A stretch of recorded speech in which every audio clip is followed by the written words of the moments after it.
Otro aspecto importante de esto es la representatividad. Y este criterio hace referencia a la relevancia del documento seleccionado en el área que nosotros estamos trabajando, ¿sí? Recuerden ustedes que en todas las áreas del conocimiento hay autores como representativos, los llamados los clásicos de tal o cual, de educación, de ingeniería, de medicina, de pedagogía, de todo esto. Y así hay clásicos de diversas temáticas, ¿sí?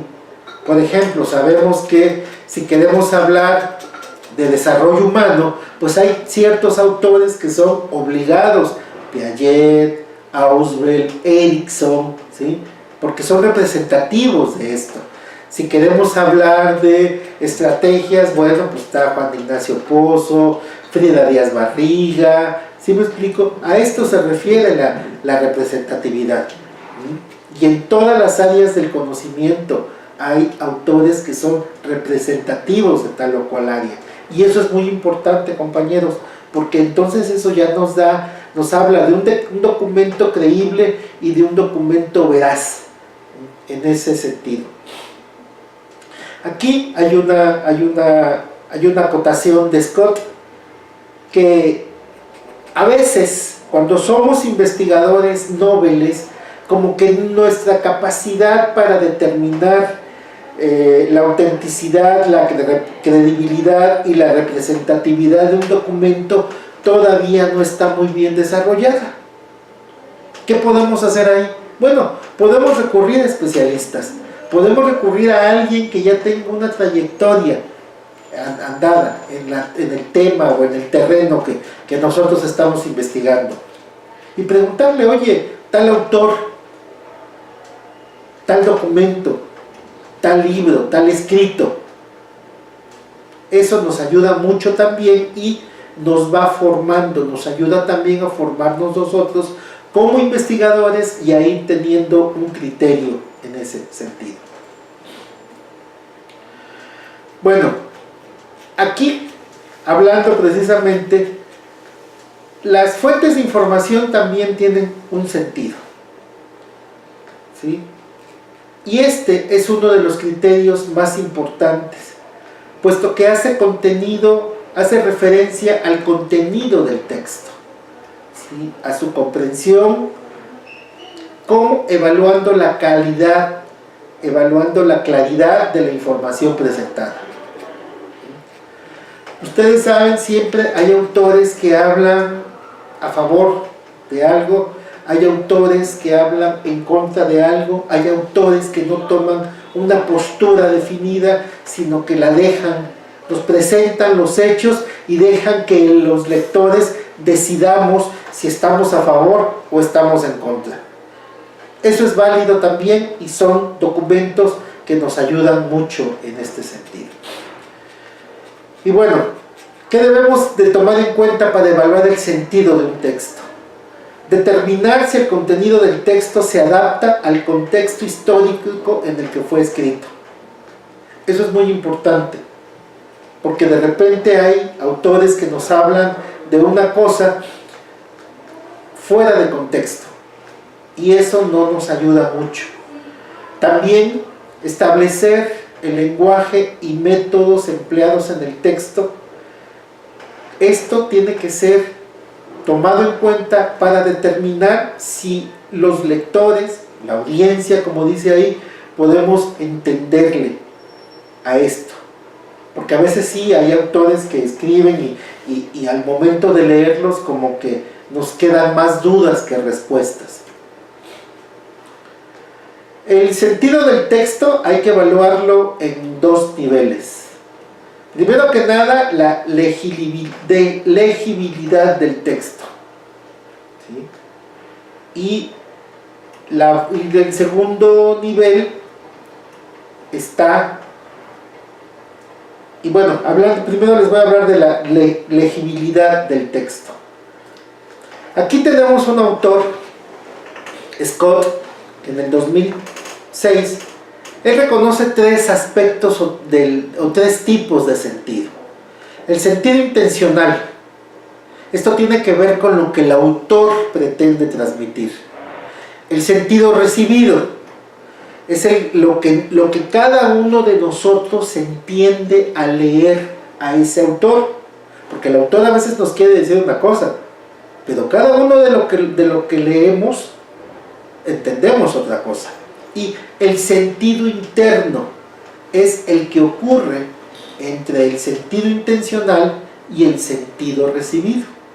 Vean ustedes cómo son tres tipos de sentidos que es muy conveniente que nosotros tomemos en cuenta. Si podemos hacer un pequeño experimento, leer 3 o 4 un mismo párrafo y comentar, y van a ver cómo esos 3 o 4 que hayamos leído el mismo párrafo vamos a entender cosas distintas, cosas diferentes. Otros teóricos como McCullough, ¿sí?, nos hablan de un segundo nivel de evaluación en cuanto al sentido, y es la teorización. Esto busca específicamente la reconstrucción del sentido de un documento entre la relación que se llega a establecer entre el autor y la audiencia. Eso es muy importante, porque finalmente cuando nosotros leemos a un autor nos ayuda a incrementar nuestro bagaje cognitivo, nos da elementos para ir generando teoría, y eso, compañeros, es algo que también debemos de tomar en cuenta en los documentos. ¿Cómo pueden ser o cuáles son los tipos de investigación documental? Y bueno, de acuerdo con los objetivos que se plantea el autor somos nosotros los investigadores, esta puede ser de la siguiente manera: la presentación de un nuevo modelo o de una nueva teoría de interpretación que se base en teorías ya existentes. Es decir, yo hago una revisión documental de diversas teorías y a partir de esa revisión documental hago la propuesta o el planteamiento de una teoría nueva, de una teoría diferente a lo que ya está planteado. Ese es un objetivo, ¿sí? Y bueno, ahí se ponen algunos ejemplos. Por ejemplo, es algo que se puede tomar muy en cuenta en los ensayos académicos.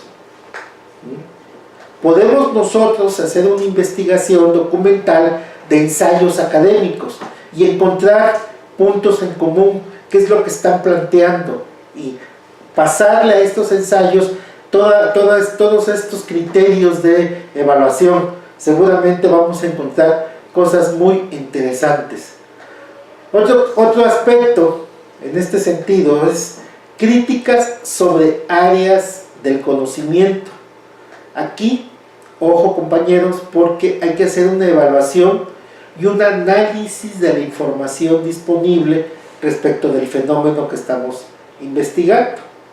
Aquí sí, necesariamente los investigadores tenemos que hacer un análisis crítico, como dice ahí, del fenómeno. Esto nos va a ayudar, o nos ayuda, para dar respuesta a la problemática o a la pregunta de investigación que nos hemos estado planteando. Siempre en este punto, retomando el análisis crítico, tenemos que generar propuestas educativas. ¿Por qué? Porque estamos generando, necesariamente tenemos que generar conocimiento. Y ese conocimiento tiene que ser utilizado en un marco, en un contexto específico de cualquiera de las áreas del conocimiento. El tercer punto es estudios en materia de literatura, historia o cualquier otra área del conocimiento. Y aquí, bueno, lo que podemos hacer es hacer análisis del lenguaje, análisis semánticos, análisis retóricos de todo esto, que también es muy importante, ¿sí? Estudiar el lenguaje de la gente. Y esto no necesariamente tiene que ver con la lingüística, podemos estudiar el lenguaje desde diferentes aspectos, desde el aspecto sociológico, antropológico, psicológico, ¿sí? Por épocas, haciendo cortes temporales. Hay muchos aspectos y muchos elementos, y todo esto a partir de documentos escritos, a partir de documentos de audios, por ejemplo, a partir de videos, donde está esta cuestión ya planteada y plasmada. Un cuarto punto es comparar, hacer un estudio comparando teorías. Ustedes saben, sobre todo en educación, sabemos perfectamente bien que hay muchas explicaciones de un mismo hecho o fenómeno.